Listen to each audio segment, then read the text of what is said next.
그러면 101쪽에 시행자 파트 한번 보시죠. 자, 1번은 구역 전부를 환지 방식으로 시행하는 경우에 시행자 지정과 관련된 설명이다. 옳지 않은 것은 원칙적으로 토지주나 조합을 시행자로 지정하는 게 환지에선 원칙이 되겠습니다. 2번에 토지주나 조합이 개발계획 고시일로부터 6월 내에 시행자 지정 신청을 하지 않는 경우에 지자체장을 시행자로 지정할 수 있다. 이것이 6월이 아니고 1년이에요. 1년. 6월짜리는 없습니다. 1년이고 예외적으로 6월 연장 가능해서 최대 1년 6개월이 될 수 있지만 기본적으로 1년 내에 지정 신청하면 지정할 수 있다. 이렇게 나가는 거. 그래서 2번이 틀렸고요. 3번의 위 2의 경우 연장이 불가피하다면 6월 법원에서 연장할 수 있다. 그렇습니다. 그리고 4번에 지자체장이 집행하는 공고시설에 대한 사업과 병행하여 시행할 필요가 있다고 인정할 때 지자체 등을 시행자로 지정해서 예외적 사유 중에 하나. 병행하여 시행할 필요가 있으면은 그 같이 지정을 해주면은 효율적으로 일을 할 수 있으니까. 5번이 바로 일반 동의에 대한 예외 중에 하나. 국공주, 여기서는 이제 국공주를 제외한 사유지로만 계산하는데 그거 크게 신경 쓰지 마시고 면적 2분의 1 이상에 해당하는 소유자와 총수 2분의 1 이상이 지자체에 동의하면 지자체장을 지정할 수 있다. 2분의 1, 2분의 1. 자, 2번이 시행자 변경 사유인데요. 시행자를 변경할 수 있는 경우가 아닌 것 같은데 시행자가 실시의 인가를 받은 후 2년 내 착수, 이렇게 사업 착수는 2년 내 안 할 때입니다. 2번은 행정처분으로 시행자 지정이 취소가 됐어요. 그럼 그 사람이 못하니까. 3번에 구역고시 도시벌구역 전부를 환지 방식으로 시행하는 시행자가 구역고시일로부터 6개월 내 실시의 인가를 신청하지 않는다. 이것이 1년이죠. 1년 역시 6개월짜리가 없습니다. 4번에 시행자가 있는데 부도 파산으로 목적 달성하기 어렵다. 그 사람 못하니까. 5번에 행정처분으로 실시 인가가 취소가 돼도 인가가 취소됐으니까 그 사람 못하니까. 이렇게 돼 있는. 3번에 도시개발 조합에 대한 설명 중 틀린 거 됐는데 조합은 법인으로 한다. 법적 성격은 비영리 사단법인으로 볼 수 있다. 그렇습니다. 명칭은 조합이지만 성격을 법인으로 봐요. 2번에 구역의 토지 소유자 7인 이상. 자, 토지 소유자 체크 맞고요. 7인 이상도 바꿀 수가 있고 정관을 작성하여 인가를 받아야 됩니다. 이때 3번의 조합 설립 인가는 구역의 지정권자에게 받는다. 개발법이니까 지정권자가 인가권자가 되는. 4번의 조합 설립 인가를 신청하고자 하는 때는 구역 안에 면적 3분의 2 이상에 해당하는 소유자 동의를 얻어야 된다. 이게 설립 인가 동의입니다. 근데 이것만으로는 허전하죠. 이게 일반 동의예요. 제일 많이 쓰는 일반 동의 유명한 면적 3분의 2 이상에 해당하는 소유자 동의와 소유자 총수 2분의 1 이상 동의를 받는. 총수 2분의 1까지 들어갑니다. 5번에 설립 인가가 있는 때는 30일 내에 주된 사무소에 등기를 해야 된다. 법인이니까 등기를 해야 성립하기 때문에. 그 다음에 도시개발법상 설립인가 신청을 위한 동의에 대한 설명으로 틀린 것은 했는데 기출문제입니다. 1번에 조합 설립인가를 신청하려면 해당 도시벌구의 면적 3분의 2 이상에 해당하는 토지 소유자와 소유자 총수 2분의 1 이상 동의를 받아야 된다. 자, 이건 맞는데요. 와를 제가 강조한 게 이거를 또는 하면 틀려요. 또는 하면 틀립니다. 두 동의 다 갖춰야 돼요. 정확합니다. 2번에 동의자수 산정 방법에서 토지 소유권을 공유하는 자가 집합건물법상 구분 소유자라면 그들 각각을 소유자 일명으로 본다. 원래 공유하고 있으면 대표자 한 명이지만 이거는 구분 소유자는 각각의 독립된 소유자이기 때문에 각각을 맞습니다. 3번에 설립인가를 신청하기 위해서 동의를 한 토지 소유자는 설립인가 전에는 그 동의 의사를 철회할 수 없다. 자, 우리 조합 설립인가 전에 동의를 철회할 수 없다? 꼭 철회할 수 없는 거 아니고 설립인가 신청 전이면은 철회할 수 있기 때문에 설립인가 전이라고 해서 다 동의를 철회할 수 없는 건 아닙니다. 설립인가 신청 전이면 철회할 수 있어요. 그래서 틀린 거. 조합 설립인가를 신청하기 위한 토지 면적 산정에는 국공유지가 포함된다. 국공유지로 포함한 전체 면적으로 계산합니다. 설립인가 동의할 때는. 5번에 전체 면적으로 계산하기 때문에 5번에 국공유지를 제외한 전체 사유 토지 면적 및 소유자에 대해서 법에 따른 동의요건 이상으로 동의를 받은 후에 사유지에서 동의요건 받은 후에 그 수가 법적 동의요건에 미달된 경우에는 국공유지 관리청의 동의를 받아라. 이렇게 동의 순서까지 정해져 있는 겁니다. 자, 그 다음에 5번의 도시개발 조합에 대한 설명으로 틀린 건 요거 최근 문제인데요. 아주 뭐 작년 문제 아닙니까? 이것이 조합은 도시개발 조합의 전부를 사업의 전부를 환지 방식으로 할 때는 시행자가 될 수 있다. 전부를 환지 방식으로 할 때 조합은 시행자가 되지 다른 방식에서는 아예 시행자가 될 수 없어요. 또 원칙적으로 이거 적용되는 거 아닙니까? 환지 방식에서만. 이번에 조합을 설립하려면 도시개발구역의 토지 소유자 7명 이상이 정관을 작성하여 지정권자에게 설립인가 토지 소유자 좋고 7명 이상 좋고 지정권자에게 받는다는 것도 좋고 셋 중에 어느 것 하나 바꿀 수 있습니다. 그런데 다 맞아요. 3번의 조합이 작성하는 정관에는 도시개발구역 면적이 포함되어야 된다. 이렇게 평상시 그렇다고 해서 우리가 정관에 무슨 내용이 들어갈까지 세밀하게 공부할 수는 없어요. 도시개발법에서 6문제 나오는 것에 불과하기 때문에 이런 거 볼 수가 없기 때문에 이렇게 낯선 부분이 나왔다면 지나가고 다른 것을 찾아보는 이게 기출문제 아닙니까? 지나가고 다른 거 찾아봤을 때 다른 것에서 정답 나오면 그거 찍으면 되고 없을 때 다시 돌아오는. 그래서 일단 한번 넘어가 봅시다. 넘어가 보고 4번의 조합 설립인가를 신청하려면 국공지를 제외한 면적 벌써 틀렸잖아요. 여기서.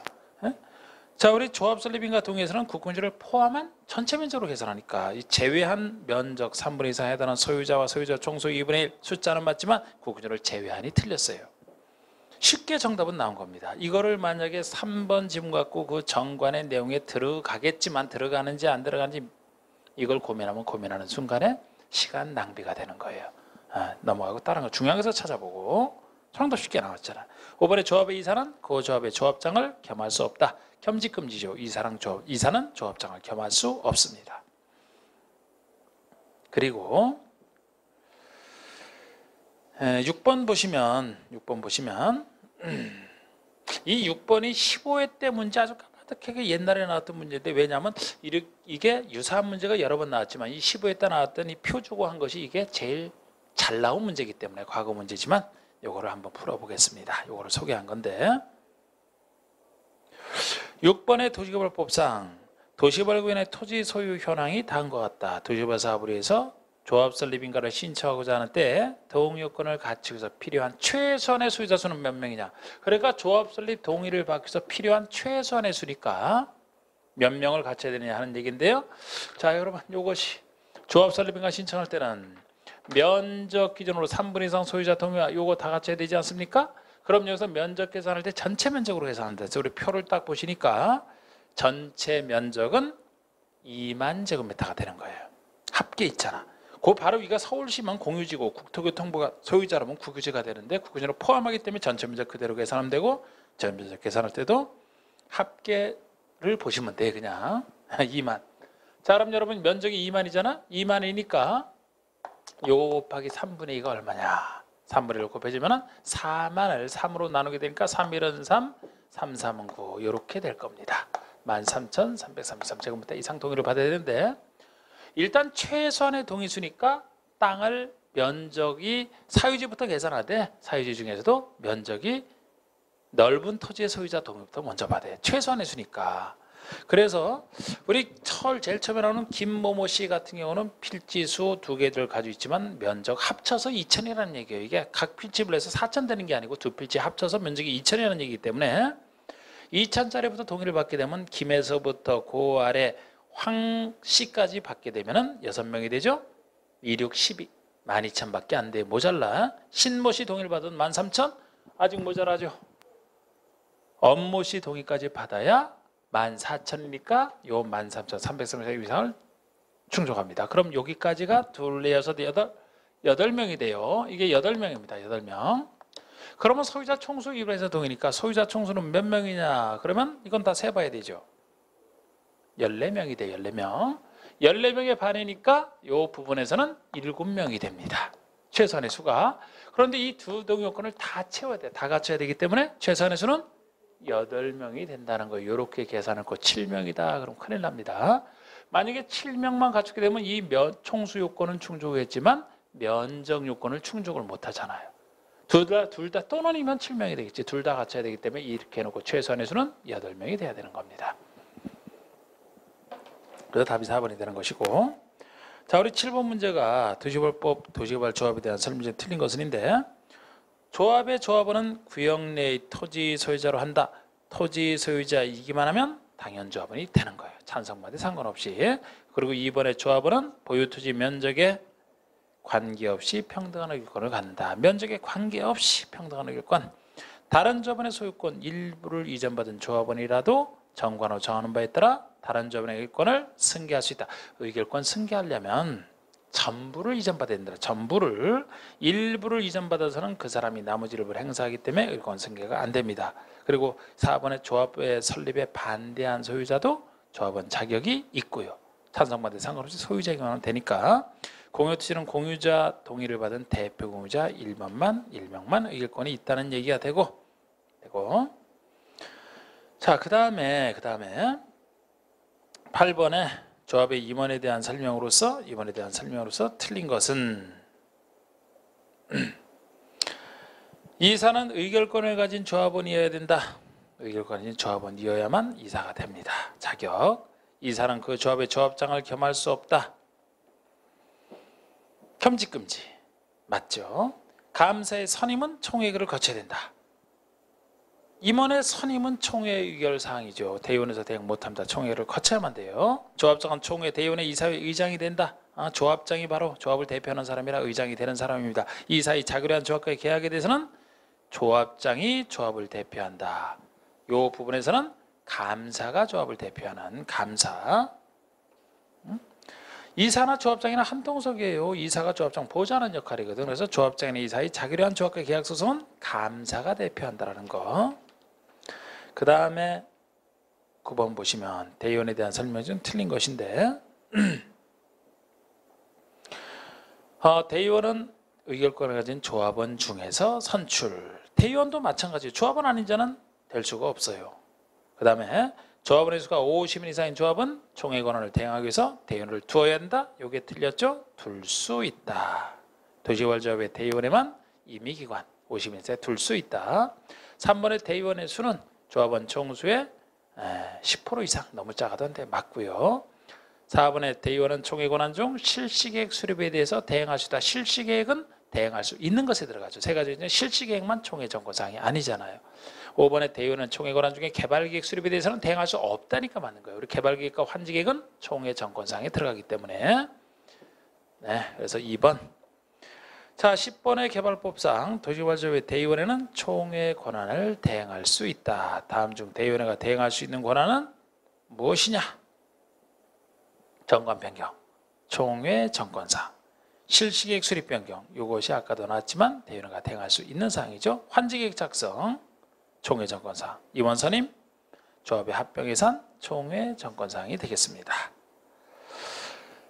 2번이 답이 되고 11번을 보시면 이것도 기출문제지만 항상 그만큼 조합에 대한 문제들이 참 많아요. 그래서 조합에 대한 문제 나오면 이거는 놓치면 안 됩니다. 자, 옳은 거 한번 찾아봅시다.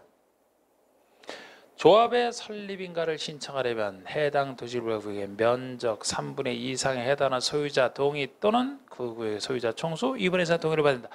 숫자만 외웠더라면 이거 눈에 안 띄어요. 또는이 틀렸어. 숫자는 맞게 돼 있는데. 근데 이것도 실제 문제인데 항상 이거는 대비하셔야 돼요. 우리 개발법이나 정비법에서 이렇게 면적이나 사람 수 기준으로 동의를 받는 것은 다 밑이에요. 다 밑. A and B의 개념입니다. 둘 다 갖춰야 돼요. 또는은 없어요. 그래서 이렇게 나왔듯이 우리 또는이라고 하면 어느 한쪽 동의가 되면 크게 바뀌어지는 것이라 이거는 대비하고 있어야 됩니다. 기본적으로 살펴보세요. 또는인지 아닌지. 그러니까 동의와 및 이렇게 해야 되겠죠. 그리고 나서 숫자를 보는 겁니다. 이번에 조합 설립인가에 동의한 자로부터 토지를 취득한 자는 설립인가 신청 전에 동의를 철회할 수 없다. 철회할 수 있다 그랬죠. 설립인가 신청 전에는 철회할 수 있고 3번에 조합원은 보유토지 면적에 비례하여 의결권을 갖는다. 비례하여가 틀렸죠. 면적에 관계없이 평등한 의결권을 갖잖아요. 4번에 대의원은 개발계획 변경 등에 대한 총회 권한을 대행할 수 있다. 개발계획 변경이면은 총회 권한을 대행할 수 없죠. 아까 대의원회가 대행할 수 있는 것은 계획 중에서는 실시계획만이라고 했잖아. 5번의 조합의 감사는 구역의 토지 소유자이어야 된다. 자, 우리 감사를 포함한 임원은 의결권에 있는 조합원이어야 되잖아요. 그러면 토지 소유자이어야 조합원이 되고 조합원이 되어야 감사가 될 수 있기 때문에 맞습니다. 이게 맞는 겁니다. 12번 문제. 이것도 다 최근 문제네. 조합원에 대해서 설명 역시 옳은 겁니다. 조합원은 도시개발구역 내 토지 소유자 및 저당권자로 한다. 저당권자를 빼야죠. 토지 소유자만 등장합니다. 의결권이 없는 조합원도 조합의 임원이 될 수 있다. 의결권이 없는 조합원은 임원이 될 수 없죠. 의결권이 있어야 됩니다. 3번에 조합원으로 된 자가 금고 이상의 형의 선고를 받은 경우 그 사유 발생한 다음 날로부터 조합원의 자격 상실, 임원의 자격 상실은 있어도 조합원의 자격 상실은 없어요. 임원의 결격 사유를 열심히 해놨다고 해서 이거 착각하시면 안 돼. 조합원으로 됐으면은 무기징역을 받아서 교도소에 들어가더라도 조합원이 되는 겁니다. 토지 소유자 임원은 환지를 받아야 되기 때문에 임원의 결격 사유랑 구별하셔야 돼요. 조합원의 자격을 상실하고 싶으면 토지에 대한 소유권을 포기하는 수밖에 없습니다. 다른 사람이 넘기는 수밖에 없어요. 4번의 조합원은 구역 내에 보유한 토지 면적에 비례하여 면적에 관계없이라고 했고요. 조합원이 정관에 따라 부과된 부가금을 체납하는 경우는 조합은 시장구수구청의 징수를 위탁할 수 있다. 당연히 이게 맞는 겁니다. 이게 4% 준다 그랬잖아. 그때 다른 것들이 왜 틀리는지를 잘 보셔야 돼요. 13번 보시면 도시개발사업의 대행에 관한 설명으로 틀린 거. 개발사업의 대행. 공공시행자는 필요한 경우는 도시개발사업의 일부를 주택건설 사업자 등으로 하여금 대행하게 할 수 있다. 이렇게 공공이 주택건설 사업자 같은 민간에게 일부를 대행하는 걸 얘기합니다. 전부가 아니고. 2번의 실시 설계는 대행개발 사업자에게 대행하게 할 수 있다. 설계는 민간이 잘하는 부분. 3번의 토지 업무나 손실보상 업무를 대행개발사에 대행하게 할 수 있다. 이게 틀렸죠. 이거는 오히려 공공기관 등에 위탁할 수 있는 업무지 민간이 잘하는 업무가 아니에요. 그래서 이거는 대행할 수 없는 사유를 기억하셔야 됩니다. 조성된 토지의 분양, 대행하게 할 수 있다. 분양 업무. 그리고 시행자는 대행개발사업자를 경쟁입찰 방식으로 선정하라. 이 경쟁입찰이 가장 공정한 방식이기 때문에 당연히 이렇게 하는 게 맞겠죠. 자, 이렇게 해서 이제 조합에 대한 것까지 받고 대행까지 보셨습니다. 그럼 이제 실시계획 파트가 나오는데 여기 실시계획 파트는 여러분 실시계획은 사업신고를 딱 해서 시행자가 작성해서 인가는 지정권자에게 받는 건데요.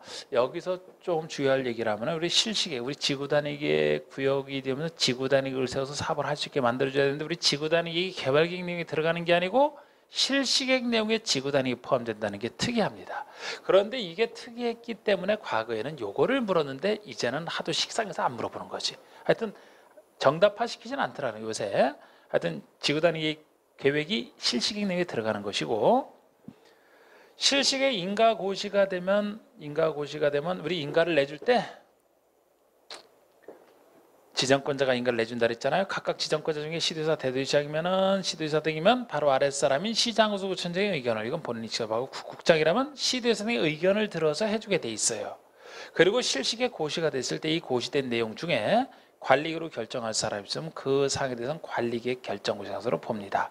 관리계획으로 의제된 것으로 보기 때문에 종전의 관리계획으로 정해진 내용과 새로 고시된 내용 중에 차이가 있다 그러면 신법 우선의 원칙에 따라서 종전의 관리로 결정한 내용은 고시된 내용으로 바뀐 것으로 본다. 뭐 이런 얘기들이 있고 다른 얘기들을 별로 할 게 없어요. 우리가 인가 받을 때 보통 변경을 한다면 같은 절차 변경해서 인가를 받아야 되는데 경미한 변경은 경미하니까 인가 받을 필요 없다 이렇게 나오는데 그렇다고 해서 항상 어디서나 그 수많은 경미한 변경을 하는 것도 아니잖아. 느낌으로 봐야 되지. 그래서 이 파트에서는 잘 나오는 건 아닌데 나온다라고 하면은 크게 우리가 중요한 내용이 오히려 없기 때문에 어렵게 낼 수 있는 부분이에요. 그냥 낼 게 별로 없어서. 그래서 이 부분에서는 어렵게 내면 사실 틀려도 괜찮아요. 제가 중요한 것만 맞추면 된다 그랬잖아. 일부만 가지고 할 겁니다. 자, 그래서 문제도 비교적 간단하게 해놨는데 일단 1번의 실시계획 작성 및 인가 관련된 설명이 좀 틀린 것을 냈는데 1번 도시개발 사업에 대한 실시계획은 시행자가 개발계획에 부합하게 작성하고 부시행자가 만드는 것이고 앞에 계획인 개발계획에 부합하게 작성하는 거 맞습니다. 2번의 지구단위계획은 개발계획에 포함되어야 하므로 실시계획 내용이 될 수 없다. 이게 전통적으로 이제 틀리게 냈던 지금은 너무 단순해서 그렇지. 이게 지구단위계획이 개발계획에 포함되는 게 아니고 실시계획에 포함된다는 게 개발법에서 특이한 겁니다. 정비법만 하더라도 똑같은 지구단위계획이 여기 개발계획이 비슷한 정비계획이 들어가거든요. 여기는 실시계획 내용이 된다는 게 특이한 겁니다. 그리고 구역 지정권자가 아닌 시행자는 실시에 관하여 지정권자 인가를 받아야 된다. 지정권자라면 자기가 자기 인가 받을 필요 없으니까 보통의 시행자는 지정권자가 아닌 시행자는 지정권자 인가를 받으라는 것이죠.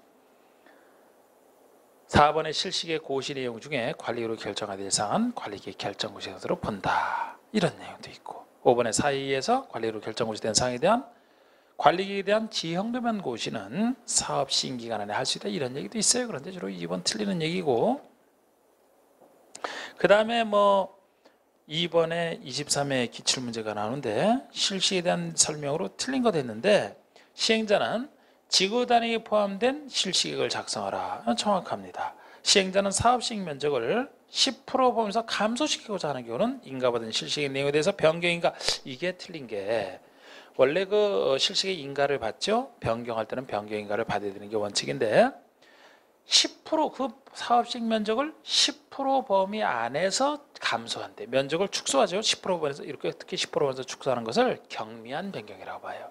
경미한 변경이기 때문에 변경인가를 받지 않는 것에 들어갑니다. 그래서 이게 틀렸는데 그렇다고 제가 경미한 것을 그냥 이렇게 나왔을 때 10% 범위 안에서 감소시키나 경미한 것에 이렇게 느낌 잡아야지. 요게 한번 나왔다라고 해서 요거를 경미한 것을 다 훑어보겠다. 그러는 것은 효율적인 공부가 아니에요. 그냥 요거는 하나 틀렸다 이렇게 보시고 자 다른 건 지금 읽지 않고 넘겨보세요. 3번 문제를 가지고 이게 25회 때 나온 거죠. 요거를 한번 좀 더 보겠습니다. 우리 3번을 보시면 개발 사업에 대한 틀린 거 실시에 대한 내용으로 틀린 것이죠. 실시 계획에는 지구 단위에 포함된다. 그 전부터 이거는 맞고 이번에 시도에서가 실시 계획을 작성하는 경우에 국장의 의견을 미리 들어야 된다. 이게 틀린 겁니다. 바로 아랫사람의 의견을 듣지. 그래서 시도에서 작성하는 경우에 국장의 의견 듣는 게 아니고 시도에서 아랫사람인 시장군수구청장의 의견을 들어야 돼요. 만약에 국장이 인가를 작성하거나 인가한다면 그때는 국장 바로 아랫사람인 시도의사 대도시장의 의견을 듣는 것이고 시도의사 갈 때니까 시장군수구청장의 의견을 들어야 되지 어디에서도 공법 어디에서도 윗사람의 의견을 듣는 건 없어요. 예를 들어 시도의사가 국장의 의견, 윗사람의 의견은 어떻게 듣습니까? 윗사람으로부터 승인받거나 최소 협의까지는 있어요. 그런데 윗사람의 의견 듣는 건 어디에서도 없어요. 왜냐하면 의견 청취는 그냥 의견 청취로 끝나거든요. 의견 열심히 얘기했는데 윗사람이 딱 듣고 나서 싹 무시해도 상관없어요. 그런데 윗사람이 참 모처럼 얘기를 쫙 진지하게 했는데 싹 아랫사람이 듣고 무시해봐. 그래서 그건 없어요. 그래서 이것도 워낙 낼 게 없다 보니까 최고 문제 중에 하나지만 누구 의견을 듣는지를 바꿔냈으니까 영양가는 떨어지는 문제지만 실시계획에 관련된 문제들이 다 이렇습니다. 그래서 이거 대표적으로 봤고요. 그게 틀렸고 3번의 실시계획 인가 신청서에는 촉촉 25,000분의 1, 5만 분의 1 위치도 이런 거를 어떻게 바꿔서 내겠습니까? 낼 수가 없어요. 이거는 정답으로 낼 수가 없다고. 정답 아닌 들러리 지문으로 보시면 돼. 그리고 4번에 관련 인허가 등의 의제를 받으려는 자는 실시계획 인가 신청하기 전에 해당 서류를 함께 제출하라. 모든 인허가 의제에서는 관련 인허가 의제 받을 때 해당 서류를 함께 제출해서 그 사람이 이제 그쪽 기관장과 협의를 해서 내주면 인허가 의제가 처리되잖아요. 그것도 당연한 얘기고 일반적인 얘기고 지정권자가 아닌 시행자가 실시계획 인가를 받은 후에 사업비의 10% 부분에서 사업비를 증액한다. 인가를 받지 않아야 된다.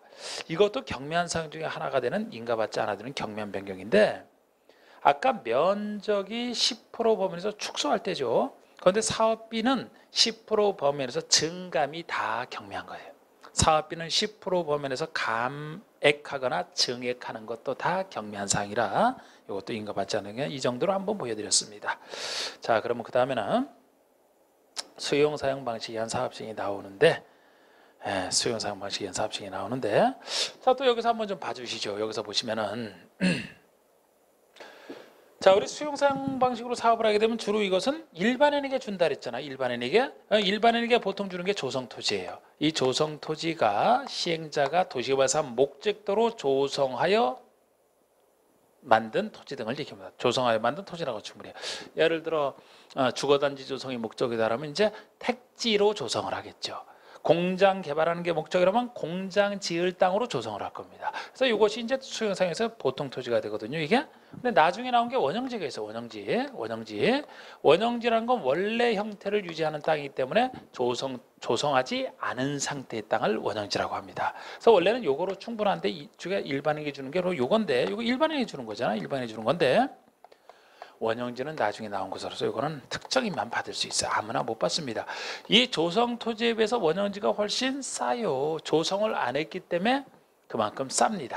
조성 토지는 조성한답시고 굉장히 여기서 많이 올리거든요.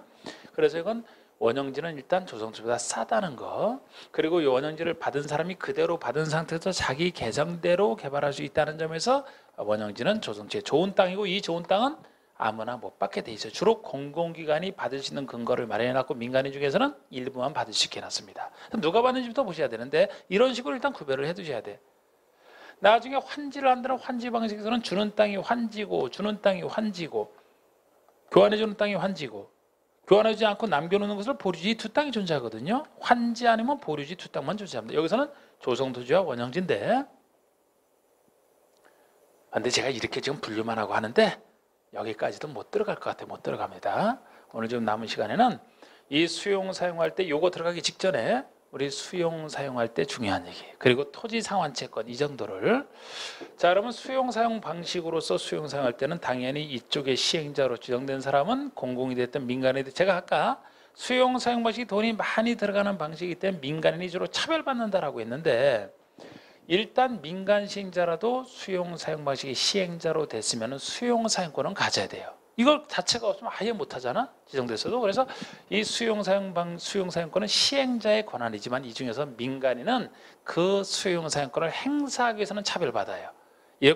워낙 많은 돈이 들어가는 이 방식에서 민간인이 맡았다가 아예 못할까 봐. 그래서 민간 시행자가 수용 사용을 하기 위해서는 엄청난 요건을 필요로 합니다. 여기에 예외 중에 하나인데, 숫자는 똑같지만 예외가 되는 게 전체 면적의 큰 사업할 때잖아. 전체 면적의 3분의 2 이상에 해당하는 소유자 동의가 아니고 직접 본인이 소유해야 된다는 점에서 예외예요. 남의 동의 받는 게 아니고 직접 면적 3분의 2 이상을 소유하라는 점에서 예외입니다. 그리고 총수 2분의는 똑같고, 그게 엄청 센 동의 요건이죠. 마치 도심계획 시설 사업에서 사인이 시행자로 지정받기 위한 동의 요건과 똑같아.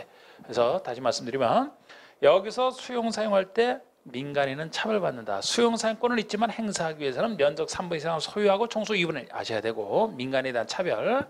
그 다음에 수용 사용할 때 공법 4군데 중에 두 번째 나오는 수용 사용이죠. 공토법 준용하는 거 똑같아. 준용하기 전에 두 가지 특례. 보통은 사업인정 받은 것으로 오는 시기가 언제냐. 다른 데서라면 사업진권을 따른 실시의 인가고시가 있어야 사업인정 받은 것으로 본다라고 했죠. 그러나 개발법만 특이해서 잘 나왔다. 이때가 아니고 개발계획의 한 내용이 되는 수용 사용의 세부 목록 고시가 사업인정 받은 것으로 보는 시기가 되겠습니다.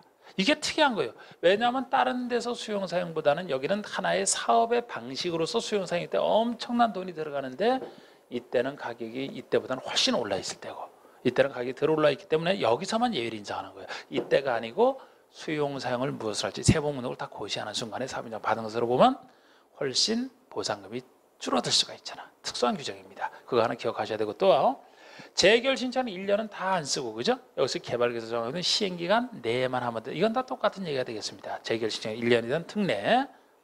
이건 앞에서 한번 설명해서 지금 차이점을 말씀드린 거예요. 그거를 아셔야 되고, 또 토지 상환 채권이 여기서 나오죠. 여기서 토지 상환 채권이 나오는데, 토지 상환 채권이라면 선수금 제도와 함께 수용 사용 방식에서 시행자의 비용 압박을 덜어주기 위한 수단으로 동작하는 겁니다. 우리도 뭐 선수금은 간단하죠. 선수금 같은 경우는 이제 조성 토지나 원형지를 나중에 공급할 토지를 미리 팔고 그 돈을 먼저 받아서 쓰는 게 선수금이에요. 전부 다 받는 건데, 요거는 우리 수용할 때 매수금을 현금으로 주는 게 원칙입니다만, 현금 대신에 채권을 발행해주고 이 채권 산 사람에게 토지나 건축물로 갚아주는 채권이에요. 둘 다 쓸 수 없어서 그냥 토지 상환 채권을 쓴 겁니다. 그래서 이 뜻이 토지나 건축물 상환한 채권이요. 그러면은 현금 대신에 채권 발행을 하고 그 채권자에게 나중에 조성된 토지나 건축으로 갚아주면 그만큼 현금 나갈 게 줄어들잖아. 그래서 나온 제도인데, 일단 토지 상환 채권은 매수 대금의 전부를 지급해서는 발행할 수 없다. 일부만 지급해서 발행할 수 있다. 이것부터 먼저 아셔야 되죠. 만약에 전부를 다 발행을 한다면은 일반인에게 주려고 지금 수용사무직을 택했잖아요. 그런데 만약에 거기 있는 사람에게 다 채권 발행해주고 그 자에게 다 조성된 토지 하나를 준다면 환지랑 똑같아져. 환지랑 똑같아지면 안 됩니다.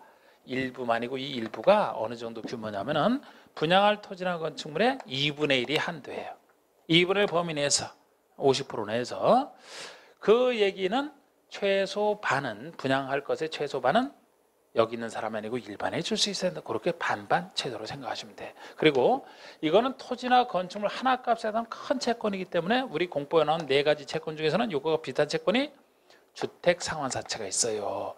이건 주택법에서 나오는 채권 아닙니까? 주택법에서 주택으로 갚아주는 채권이잖아. 요건 주택 하나 값에 해당하는 채권. 요거는 토지나 건물 하나 값에 해당. 둘 다 큰 채권에 대해서 서로 비슷해요. 그래서 이런 큰 채권은 공통적인 특징이 있습니다. 이런 큰 채권은 민간 시행자가 발행할 때는 보증을 받아야 발행할 수 있다. 이거든 똑같이 나오는 얘기인데 이 큰 채권을 민간인이 발행했다가 나중에 책임 못 질까 봐 공공은 항상 믿어주거든요. 그래서 민간 시행자가 발행할 때는 보증을 받아야만 발행할 수 있다. 이런 것은 둘의 공통점. 또 하나 공통점이 김영증권이에요. 김영증권. 이 이름이 기록돼 있는 이런 큰 채권이 어떻게 무기명으로 영화표처럼 발행할 수 있겠습니까? 이 채권 소유자가 누구니까 표시가 되는 김영증권으로 발행하고 이 김영증권이라면은 둘의 공통점이 김영증권이라면 양도할 때는 채권 자체가 채권 원부에 취득자 성명과 주소가 기재되어야지 이름이 바뀌면서 넘어가요. 그러니까 채권 원부에 기재해 줘야 되고 만약에 채권 자체 기재를 안 하면 원부에서 넘어갔는데 대항하지 못할 뿐 이렇게 얘기하는 것도 둘의 공통점이 되겠습니다. 자, 이 정도면 이제 여기서도 핵심은 말씀드렸는데 자, 우리 1번 보시면 개발법상 도시개발 사업의 시행자 중에서 토지 면적 3분의 2 이상에 해당하는 토지를 소유하고 소유자 총수 2분의 4 동의를 해당하는 자의 동의를 받아야만 수용할 수 있는 자에 해당하는 거 민간 시행자를 생각하셔야 되죠. 민간 시행자 그러면 농어촌공사 민간 아니죠. 공공시행자에 해당하는 자가 50%를 초과해 출자한 출자법인이다. 공공처럼 봐주는 거지. 그러면 공공이 50%를 초과해 출자했으니까 도시개발 토지 소유자 답은 3번이 됩니다. 토지 소유자가 할 때 4번에 지방공사 아니에요. 5번에 조합은 민간인데 왜 아니냐.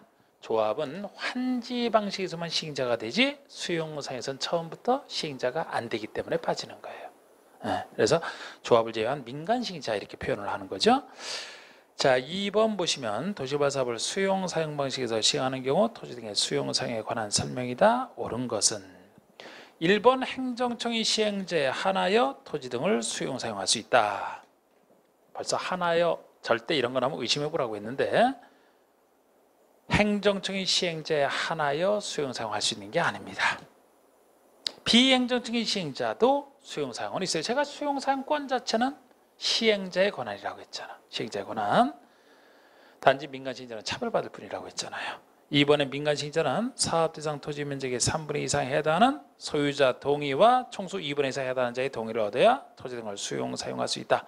민간 시행자라는 건 좋은데 여긴 틀린 게 숫자도 좋은데 면적 3분의 2 이상에 해당하는 토지 소유자의 동의가 아니잖아요.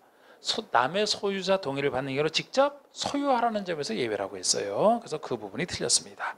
3번 수용 사용에 대해서는 공토법을 우선 적용한다. 이런 표현도 주의하세요. 우선 적용이라서 틀렸습니다.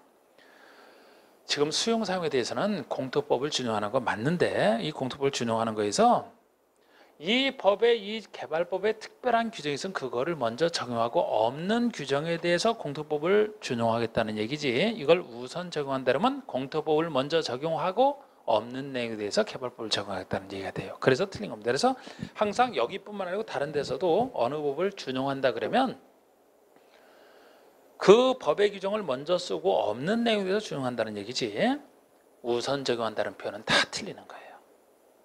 4번에 실식의 고시가 있으면 공토법에 한 사업인정 고시가 있는 것으로 본다.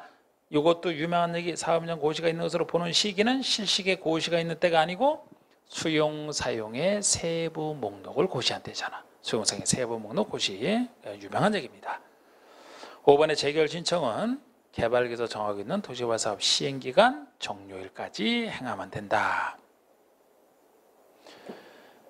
재결 신청은 공토법에서는 1년, 거기에 대한 특례, 시행기간 종료일까지만 하면 된다. 시행기간 내에, 그것도 여기서는 개발법에서는 다른 데서는 실시계획이지만 여기서는 개발기서 정하고 있는 뭐 정확합니다. 이게 정확하고요. 잘 보시고 여러 가지 중요한 것들 다 다뤘습니다. 3번에 도시개발법상 토지상환채권의 반영에 관한 설명이다. 바르지 못한 것은 토지상환채권은 시행자가 토지 소유자가 원하는 경우에 발행할 수 있다. 자, 시행자가 어느 시행자든 원하는 경우에 보통 채권은 이제 다 손뼉이 맞아요. 소리가 나듯이 매입 의무가 없는 보통의 채권이라면 채권을 받을 소유자가 원할 때, 현금받을 소유자가 원할 때 발행할 수 있는 겁니다. 이번에 지정권자를 제외한 시행자가 토지상환채권을 발행하고자 하는 경우는 미리 지정권자부터 발행계획 승인. 이렇게 큰 채권 발행할 때는 발행계획을 작성해서 승인받는 건데 이 발행계획 승인권자도 개발법이니까 지정권자가 되는 거예요. 그러니까 지정권자가 아닌 시행자가 발행하고자 할 때 지정권자를 받는 겁니다. 지정권자는 스스로 받을 필요 없으니까 그게 중요한 건 아니지만 맞아요. 또 3번에 민간 시행자는 은행 등으로부터 보증을 받은 경우에 한하여 토지상환채권을 발행할 수 있다. 민간 시행자에 대한 차별이 되겠습니다. 보증을 받은 경우에 한하여 발행할 수 있다. 4번에 토지 소유자가 원하는 경우에는 토지 매수의 전부를 지급하기 위해서 발행할 수 있다. 전부는 아니고 일부를 지급해서 발행할 수 있다. 그래서 일부를 지급하기 위해서만. 5번에 토지상환채권으로 상환할 토지나 건축물은 도시개발사업으로 조성되는 분양토지, 분양건축물의 2분의 1을 초과하지 아니하도록 한다. 최대가 반입니다. 2분의 1을 초과하지 아니하도록 한다.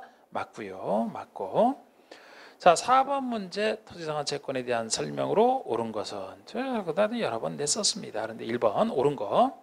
토지상환채권은 타인에게 이전하지 못한다. 왜 이전을 못하겠습니까? 재산권인데 이전할 수 있어요.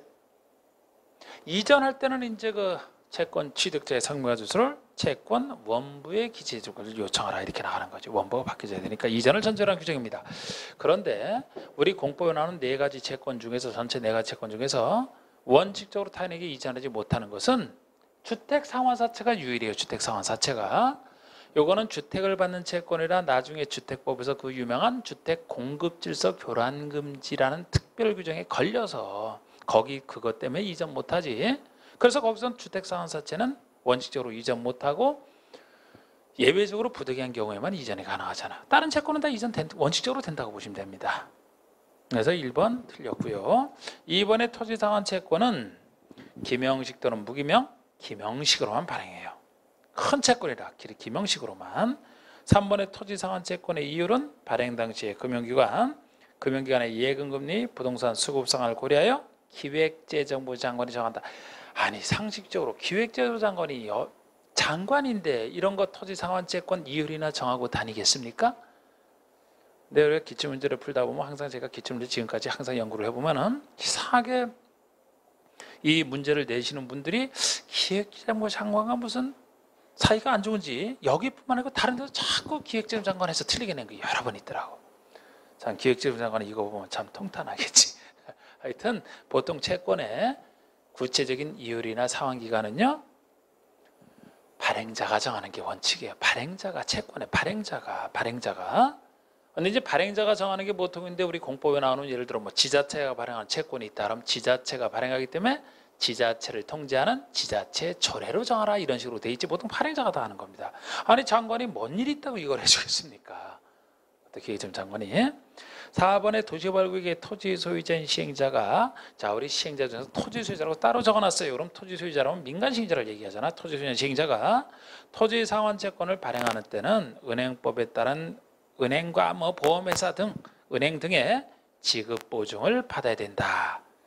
토지 소유자인 시행자니까 보증을 받아야만 된다. 요 얘기가 맞는 얘기잖아. 민간에 대한 차별 큰 채권. 5번의 토지상환채권의 발행 규모는 토지상환적으로 채권할 토지나 건축물이 해당 도시개발사업으로 조성되는 분양토지 분양건축물 면적의 3분의 1을 넘지 이건 너무해 2분의 1을 넘지 않아야 된다 이렇게 돼 있잖아. 그죠? 2분의 1을 넘지 않아야 된다. 자 그래서 뭐 그 정도로 봤고 어이구 제가 뭐 원형지도 못 나갈 것 같았는데 뭐 원형지를 앞으로도 10분 남았죠? 10분 남았다면 원형지에 대한 얘기도 할 수 있을 것 같네요. 네. 자, 일단 원형지는 자, 원형지에 대한 얘기 한번 봅시다. 자, 우리 원형지라면 조성수를 못 나가겠네. 자, 아까 얘기했듯이 원형지가 좋은 것이라 아무나 못 받습니다. 특정인. 여기서 받는 사람들부터 구별하셔야 돼. 국가에서부터 공공, 지방공사까지 주로 공공기관이 이 좋은 땅 받으려고 만든 제도, 이거 처음부터 없었어. 나중에 생긴 거야 이게. 이것만 주로 있었지. 그래서 주로 공공기관이 받는다 이런 느낌을 가질 때 민간인 중에서는 예외적으로 누구만 받냐면은 국가 등이 실시한 공모, 공개 모집에서 선정된 자. 공모에서 선정될 정도라면 그 선정된 자에게 원형지를 그대로 줘서 개발하게 되면 그 사람 개성을 살려 개발할 수 있기 때문에 선정된 자에게는 줄 수가 있습니다.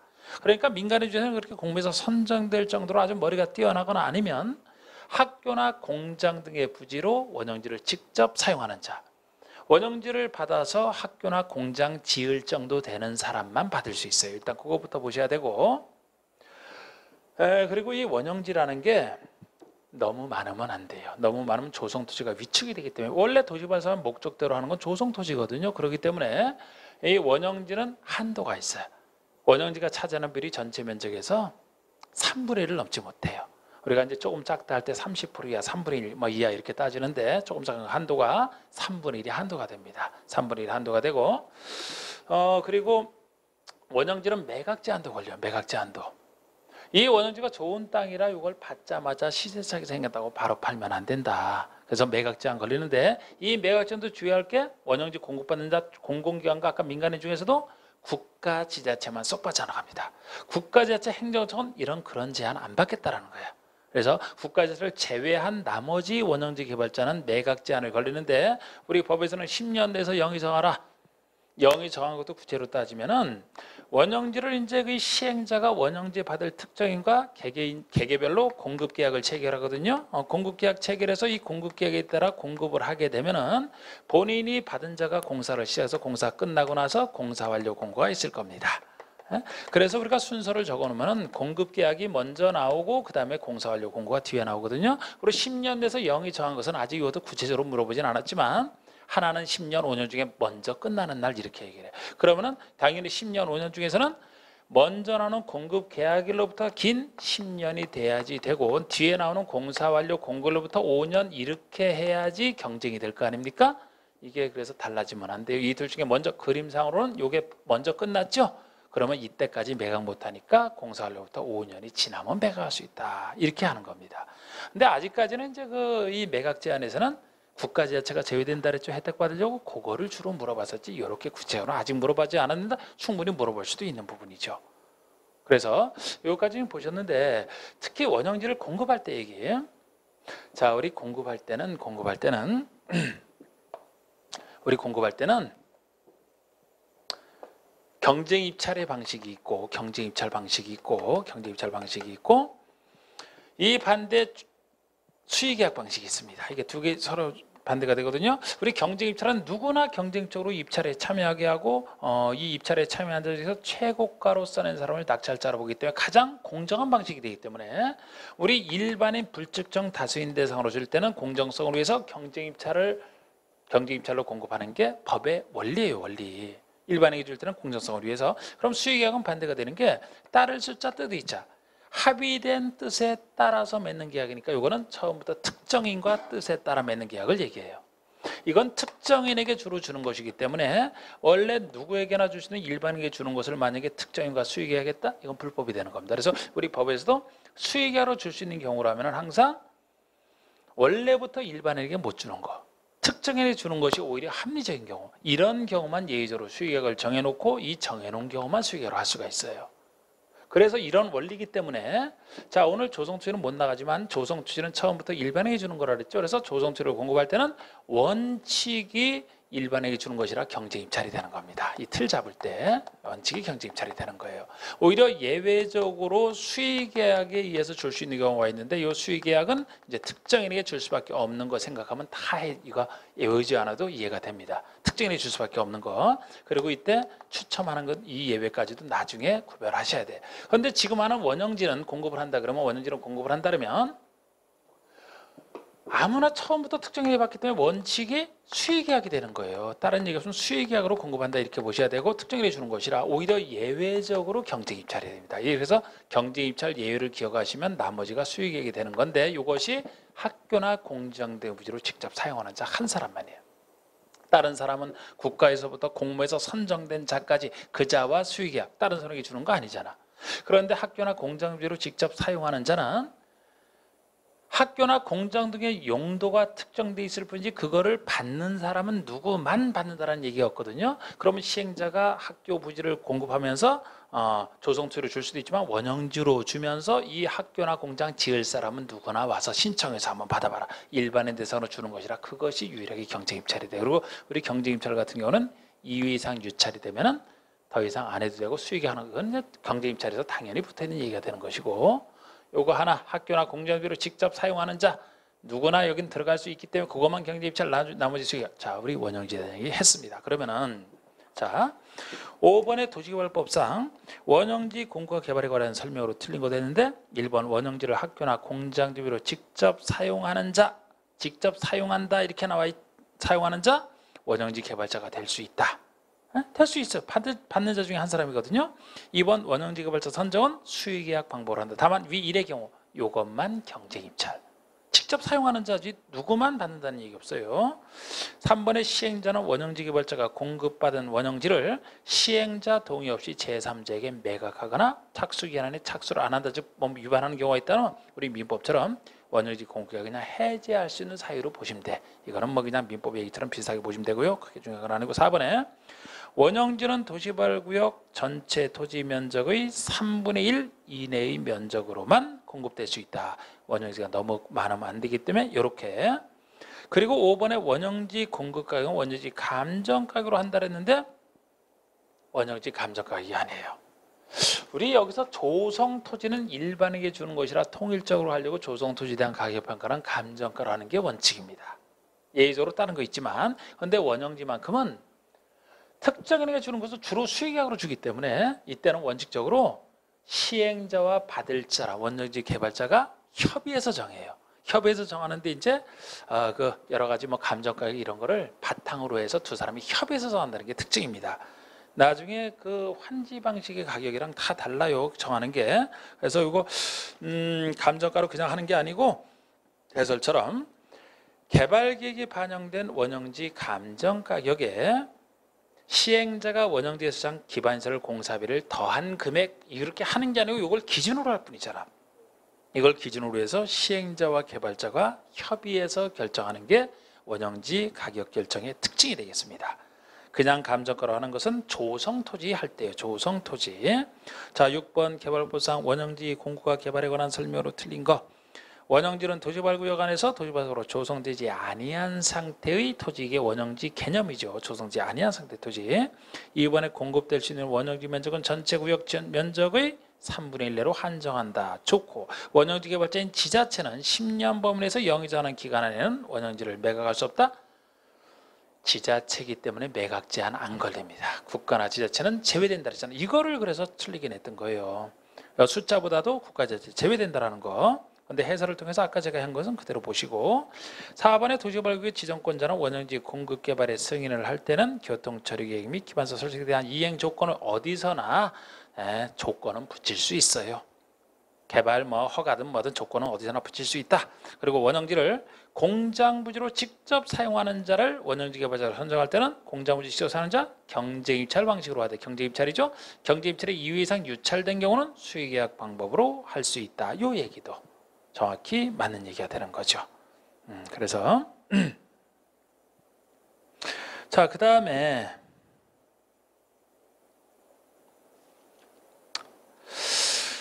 7번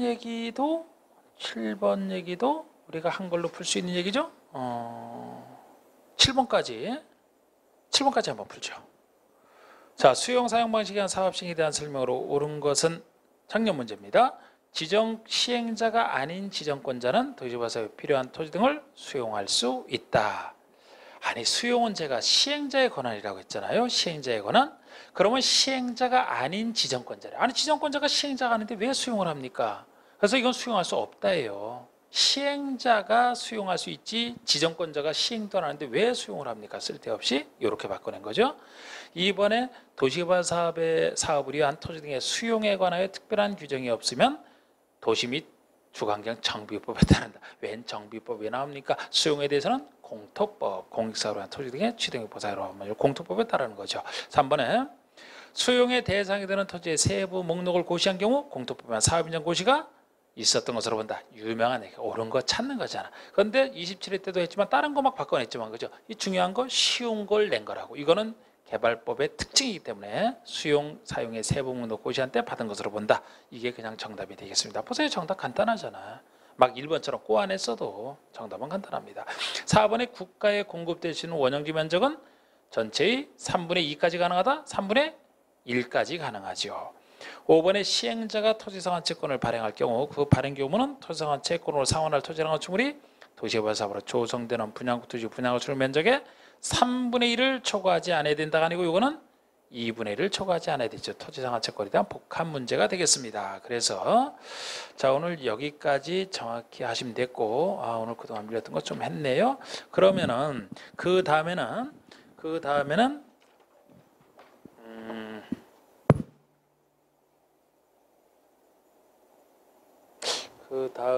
뭐 대충